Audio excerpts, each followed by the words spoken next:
Final score: Wisconsin 91, number 2 Michigan 88. On America's Most Watched Network, the network of stars, Dusty May's Wolverines closed as 18.5-point favorites. They were undefeated. Now they're a one-loss team. Norlander, on a scale of 1 to people were so silly they thought the House settlement would fix college athletics, how surprised were you to hear out on the slopes that Michigan just lost at home to a, I don't know, up and down? Let's call them up and down Wisconsin team. Yeah, but a Wisconsin team that is maybe looking to really be going up here with quickness. We'll see. They got the win over UCLA last week, and then they go and get this done, winning by 3 on the road. I was flagged to this because, wearing the Apple Watch and all that kind of stuff, keeping track of the heartbeat as one does. But when I get text, obviously it buzzes on the wrist. So suddenly, I start feeling a bunch coming through, and it is. One, it's my youngest brother, Cody, just texting me like, I can't believe you're missing this or whatever. I'm like, all right.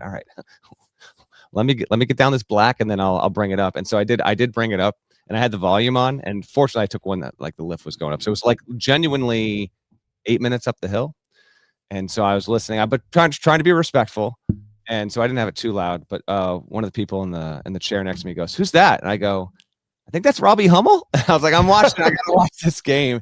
So Robbie and Raph on the call, and I kind of bring it up, and I'm like, "Is Michigan actually going to lose this game?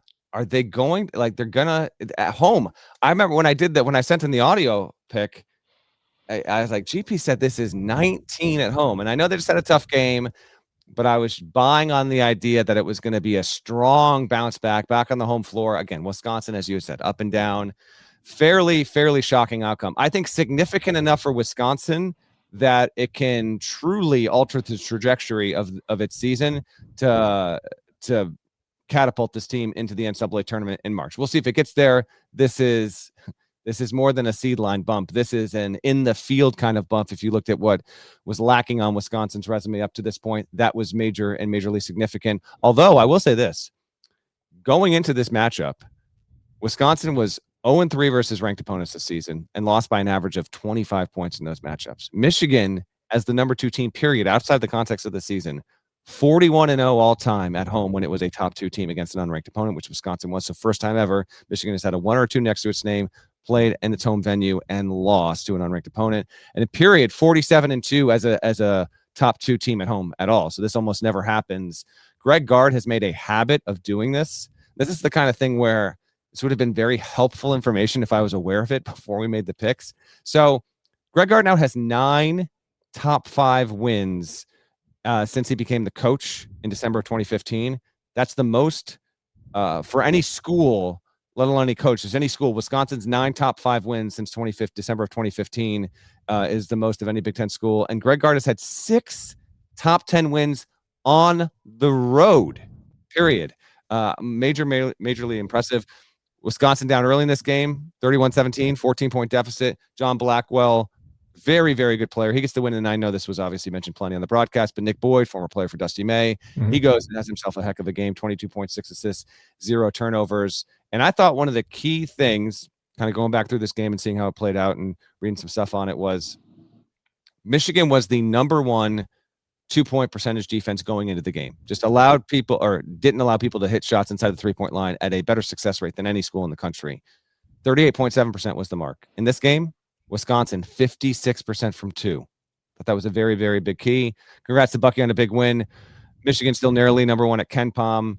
I am tending, GP, I tend to lean toward this isn't a harbinger of a swoon to come for the Wolverines, but it is the result that for good, not just switches up, your rankings and all that stuff. It is the result that brings Michigan all the way back down to earth, and now they are eye level with Arizona, Purdue, Iowa State, Gonzaga, Illinois, UConn, Duke, Houston, BYU, going down the list. For a good month plus, Michigan was looking down at those teams, and those days, at least for the foreseeable future, are over.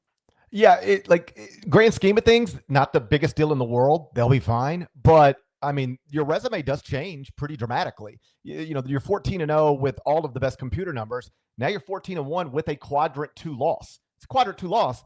Yeah. I didn't realize this until I looked it up. I assumed something like this would be true, but I confirmed it. Michigan goes from the top at Ken Palm, top of the net, top of everything. Now Michigan is the only team in the top 14 of the net with a loss outside of quadrant one. So I slid them down pretty significantly, like below all the undefeated teams. And then I've got them, below one loss UConn. I've got one loss UConn at 5, one loss BYU at 6, one loss Purdue at 7, then one loss Michigan at 8, followed by one loss Gonzaga, which Michigan has a win over. Like, there's a lot of awesome one-loss teams on January 11th. Yeah. UConn, BYU, Purdue, Michigan, Gonzaga, Duke, Houston, all title contenders, undeniably one-loss teams on January 11th. So I slid Michigan down a little bit, but again, if you're trying to explain it, you just point to there's no other team up here that's got a loss outside of quadrant one. They're the only one. They'll be fine, but yeah, they couldn't get any stops on Saturday. Inside the arc, it was, what'd you say, 52% Wisconsin 56. shot? 56. Okay. Yeah. From 3, it was 45%. So they couldn't get any resistance inside the arc. And then Wisconsin bombed them 15 of 33 from 3. So now Wisconsin's 1-2 straight back into the top 40 at Ken Palm. Next up for them is at Minnesota, which is like whatever, but they beat some people. That's not whatever. They can get picked off, and I haven't looked at it. But if you told me that was projected to be Minnesota by 1 or 2, I'd believe you. I don't know what it is though. Minnesota's done all right for itself. Yeah, they've beaten Indiana and Iowa. Next up for Michigan at Washington on Wednesday. And then it's at Oregon on Sunday. So one of those West Coast trips. I imagine the Wolverines this time next week are 16-1, but we'll see.